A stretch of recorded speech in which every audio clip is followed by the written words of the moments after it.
Lijepi pozdrav, dragi moji. Evo danas pripremam štrudlu sa 2 nadjeva. Ovdje imam 900 grama brašna prosijanog. Bitno je da se prosije da bude prozračno brašno.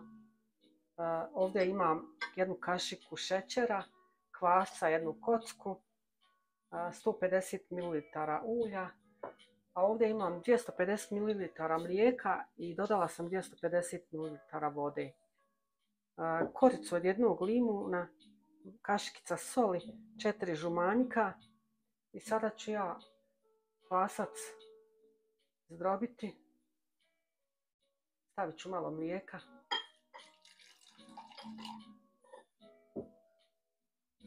Da kvasac odradi, da se aktivira.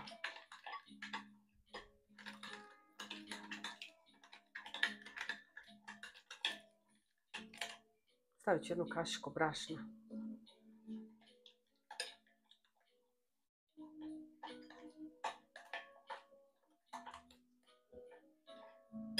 Evo kad kvasac se aktivira, nastavljamo dalje. Evo kvasac je se aktivirao. Sad ću ga staviti u zdjelu.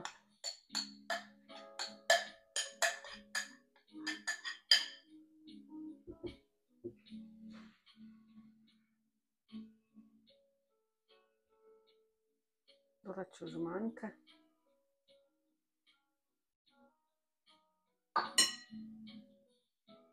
Koricu od limuna. Na kraju ću dodati sol. Ulje. I mlijeko.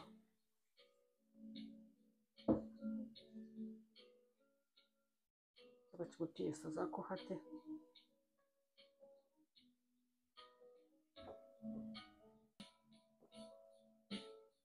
Sada ću ručno tijesto izraditi. Dodat ću sol.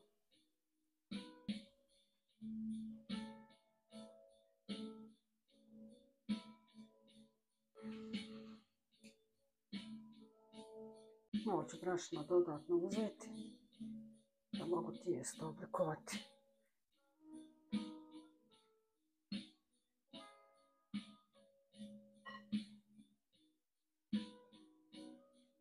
Stavit ću na dodatnu površinu tijesta da mi ga je lakše izraditi.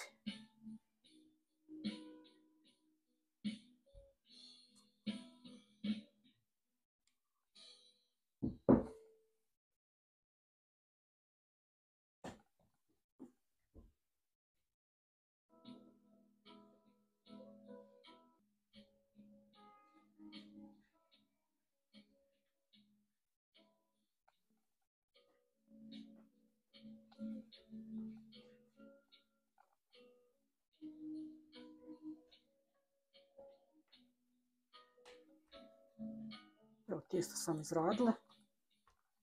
Sada ću ga vratiti nazad u posudu i pokrit ću ga da naraste.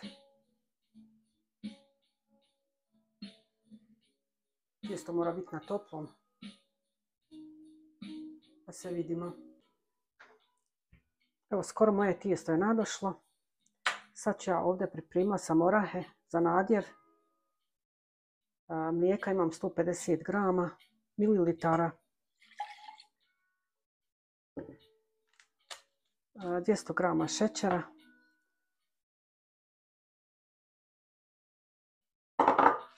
I 2 vanilin šećera.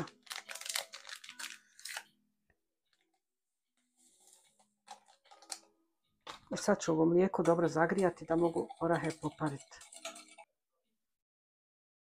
Evo ja sam mlijeko dobro zagrijala. Sad ćemo popariti orahe. Neću sve odjednom staviti, pošto ne znam da li će mi sve orasi popiti tekućinu.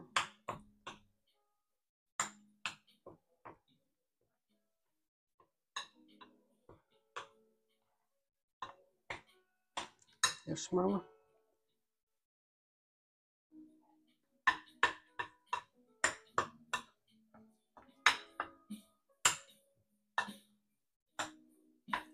Dovoljno će biti. tekućine.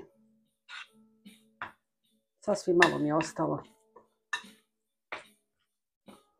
Sada ću dodati one bjelanke što su mi ostali od žumanjaka. Dodat ću 2 kašike. Ovo ću ostatak za sir iskoristiti.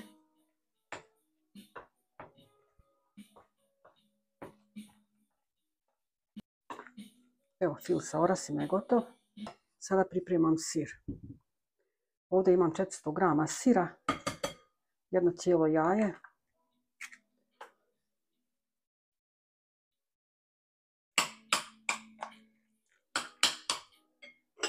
jedna mala čašica kiselog vrhnja,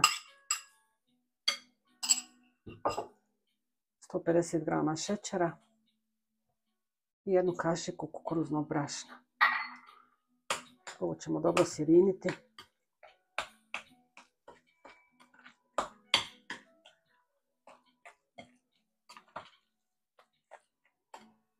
Ovdje imam namočene rozine, grožđice, jedna šaka.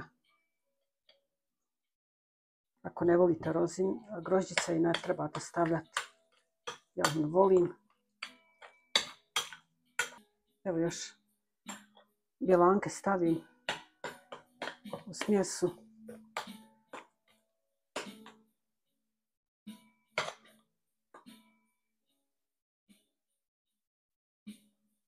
Evo, smjesa je spremna. Evo, moje tijesto je naraslo. Kako je dobro.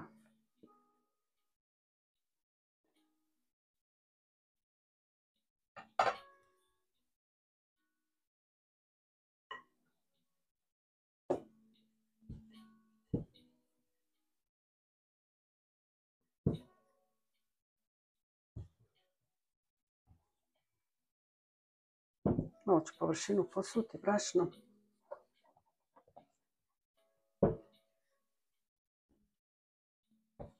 Tijesto izraditi. Kako lijepo miriše od limunove korice.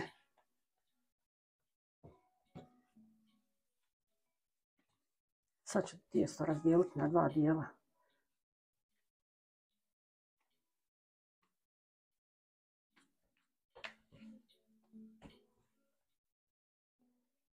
Ovo tijesto ću dati u stranu dok ne ovo napravim. Sasvim malo ću pobrašniti.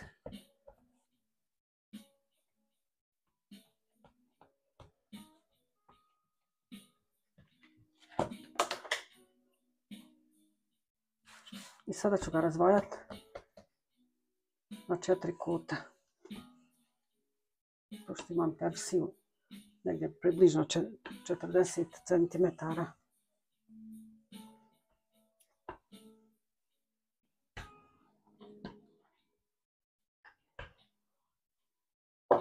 Malo se rukama popravimo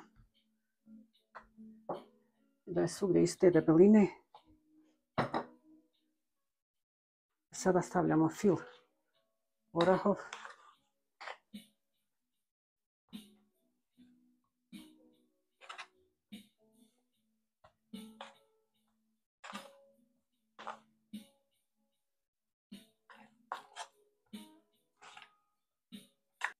Sada ću orahe ravnomjerno raspodijeliti, pa neću ići do kraja. Moram ostaviti da se može štrudla zalijepiti.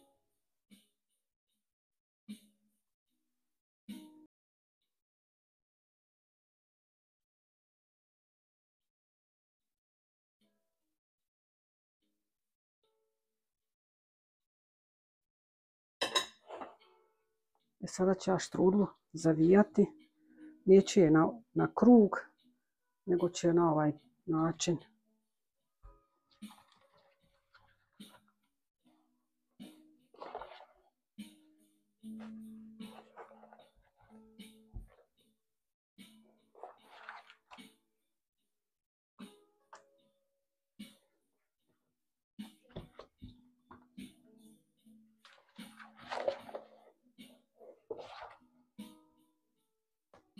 Evo, jedna štrudla je gotova. Ovaj rub što dođe ispod treba ga staviti da se ne bi otvorilo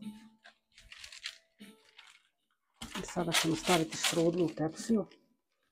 Pažljivo.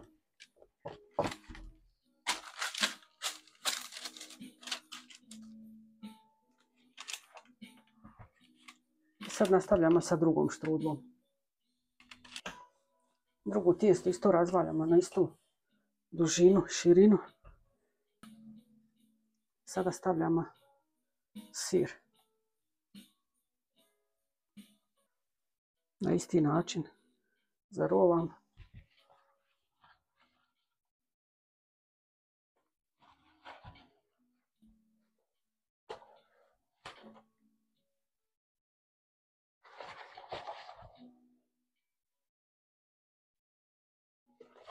I sada ćemo staviti ovu štrudlu u tepsiju.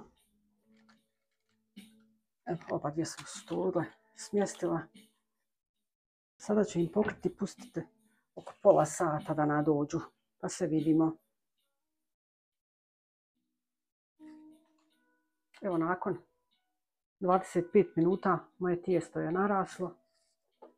Arenu sam uključila na 180 da se zagrije. Sada ću štrudle premazati sa uljem.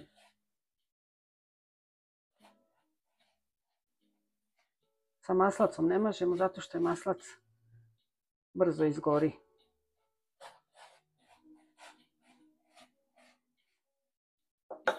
Evo, moja štrudla ide na pečenje, pa se vidimo. Peću je na 45 minuta do 50. Jedno 10 minuta ću pustiti je ovako da se peče. Nakon 10 minuta, kad malo dobije odozgo korice, onda ću je pokriti peka papirom, tako ću je peći do kraja da mi ne zagori.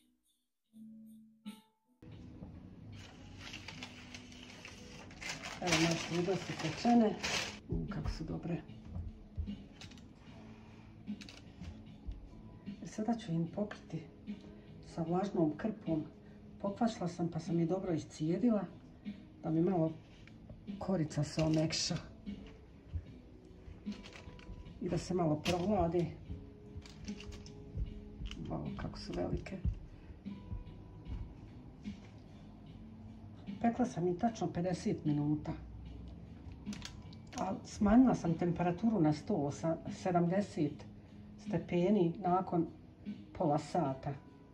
Jer previše bi mi bilo 180, tako da sam smanjila. Evo, moje štrudle su se omekšale. Ovo mehke ko duša. Sada ćemo posuti šećerom u prahu.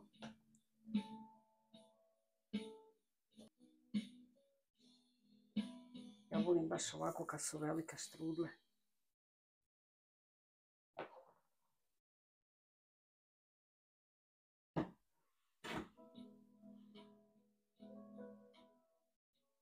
Probam odrezat. Okrajak ću odrezat. Najviše volim ovaj okrajak jest.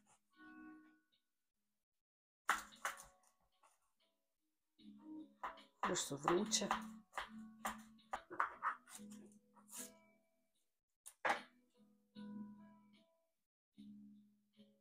Predivno je. Kako lijepo miriše.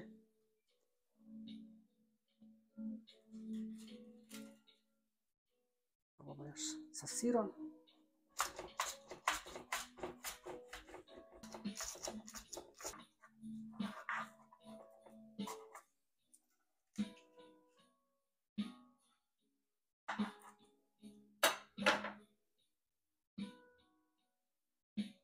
Predivno izgleda.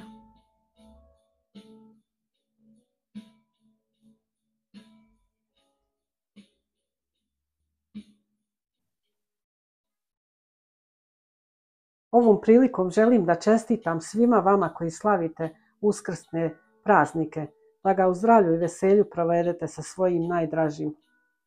Eto, dragi moji, hvala vam svima koji me pratite. Prijatno!